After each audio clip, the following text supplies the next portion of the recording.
guys! So now that Thanksgiving is over, it is finally time to start putting up Christmas decorations. And arguably, the most important one is the Christmas tree. Now, if you've been following me for a while, here on YouTube or Instagram or whatever, you're probably aware that I have a little hellion cat named Uni. So we pretty much Oh yeah? Oh, okay. Yeah? You know I'm recording, right? Okay. Ah! Uni! That's so mean! Okay. Ow. For the past few years, we've had a 4-foot tall tree. It's pretty small, skinny. We can't really have a huge tree, with a really wide tree, because our house is pretty small. There's just no floor space for it. So we've just been using that one because it's so tiny. But the downside is that Uni easily knocks it over. From having a 60+ pound dog, I already didn't put really fragile ornaments on the tree. Hobbs doesn't mess with it on purpose, but if he's standing too close to the tree and he gets excited, he'll wag his tail and knock it over or knock ornaments down. We pretty much exclusively have either plastic or wood ornaments just because they're less likely to break. So I'm not worried about them breaking, but it is kind of annoying to wake up every day and have to put the tree back and put all the ornaments back in place because Uni knocked it over or Hobbs knocked it over on accident. I also got a new tree this year because as much as I liked the little one, I did want something that filled up the space more. I mentioned that we don't have that much space for a wide tree, but we have a lot of space to go up. Our ceilings are 13 feet tall or something crazy like that. So I wanted a tall tree, but then I wanted a skinny tree. So I went with the style called a pencil tree. They're really skinny and tall. The one that I got is 7 foot tall. So I'm pretty excited about that. I put it together and left it there for a few days just to see how Uni interacts with it, and so far he hasn't really messed with it, but I think that's mostly because there are no hanging ornaments that are really exciting to play with. So we'll see once I put ornaments on it. But anyway, since it was so tall, I was worried about it being more easy to knock over. If Uni tried to jump at it towards the middle, his weight would throw it off. So I thought in an effort to keep it from falling over, I would modify the base to hopefully make it topple-proof. So I thought I would walk you guys through how I did it. Let's go see if I can cat-proof / topple-proof my tree. So I had the tree stand, which came with my tree, obviously, a piece of plywood, a marker, 4 bolts, 4 nuts, and preferably 4 washers. I could only find 2, so I used what I had. I'll pick up 2 more next time I go to the hardware store. A drill bit that is the right size for the bolts that I'm using.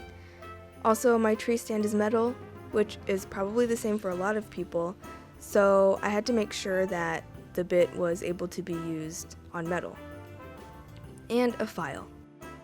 You want the piece of wood to be a few inches bigger than your tree stand. The actual size is about 24 by 26 inches, and the tree that I have is the pencil style, where it's really skinny, so the base is on the smaller side as well. So for whatever size tree you have, you will have to kind of adjust the measurements. I laid the wood down where the tree was going to be, and I placed the base on and traced the ends of the base leg things. Initially I was going to position the tree in the middle, but since I wanted the tree to be pushed more up against the wall, I decided to position the base more on the edge, like so. And ideally you would do this before putting the whole tree together, so that you're only dealing with the base. I just had it put together already because it's a new tree this year, and I wanted to put it up without ornaments for a few days just to see how Uni interacted with it. Anyway, after I was done with that, I moved back into my studio to work on this base. I marked the ends of the base using a ruler to mark them at the same point at each leg, and then I drilled holes at each mark, and then I filed them to remove any burrs. So the bit walked a little bit when I was drilling these. It wasn't anything bad, but some of the holes aren't where I originally marked them, so it was going to mess with my plan on how to drill the holes into the plywood. To help keep the bit from jumping around, you can hit the marked point with a hammer and a nail to create a divot, so the bit will be less likely to move around from that spot while drilling. Once all the holes were drilled, I lined the base back onto the plywood. My initial plan was to mark the wood using the same measurements that I used to mark the legs, but since the drill bit moved when I was drilling, these measurements were pretty much useless now. So instead, I numbered each leg on the base and the plywood, and then I used some long lead to mark through the legs and onto the plywood. Alternatively, you could use the hammer and nail again to mark the wood. And then I drilled the holes. Since the bolts were going to come out of the wood through the bottom, I wanted the heads of the bolts to be recessed into the wood. So I flipped the wood over and then used a bit that was bigger than the bolt head and drilled about 1/4 of an inch in. When I was done, I flipped it back over, lined the tree base back up, threaded a bolt through the bottom through the leg, placed a washer, and threaded a nut on. And I did this for each leg. These bolts actually ended up being the perfect length. I was fully expecting to have to use a Dremel tool to cut some of the length off in the end. I totally underestimated just how thick the wood and base was going to be added together. For reference, this wood is about 3/4 of an inch thick, and the bolts are 1 3/4 inches.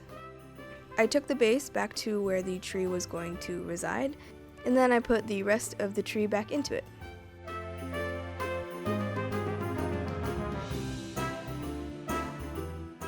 And here I'm testing to see if it would actually help keep the tree from falling over. It looks a little bit unstable and wobbly, but once it gets to a certain point, it just doesn't want to topple over anymore, so I think this is gonna work. And now all I need to do is to find or make a tree skirt that's big enough to cover the wood. But for now, I just kind of put this carpet over it a little bit. And then finally decorated the tree, crossing my fingers, hoping that Uni would leave it alone.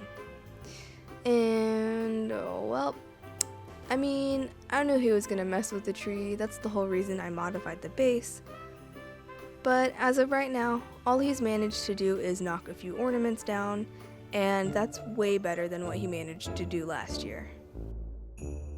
I hope you guys enjoyed today's video. Fingers crossed that it will work. If you're interested in any updates on how the tree is going, then follow me on Instagram. I'll probably be posting photos and stuff down there. As of right now, it's been up for a few days, and we've had a few ornament casualties. Casualties as in, like, they were on the ground when I went in there. They weren't broken. But so far the tree has not fallen over, so I'm excited about that. Hopefully it stays that way. So if you did like this video, please leave a like, and if you want to see more, then feel free to subscribe. I'll leave a link to my holiday playlist up here and you can go check it out. Thank you to my patrons for helping me produce this video. If you are interested in becoming a patron, there'll also be a link to it up here, so you can go check it out. If you have any questions or suggestions for future videos, please leave a comment down below, and I'll see you next week.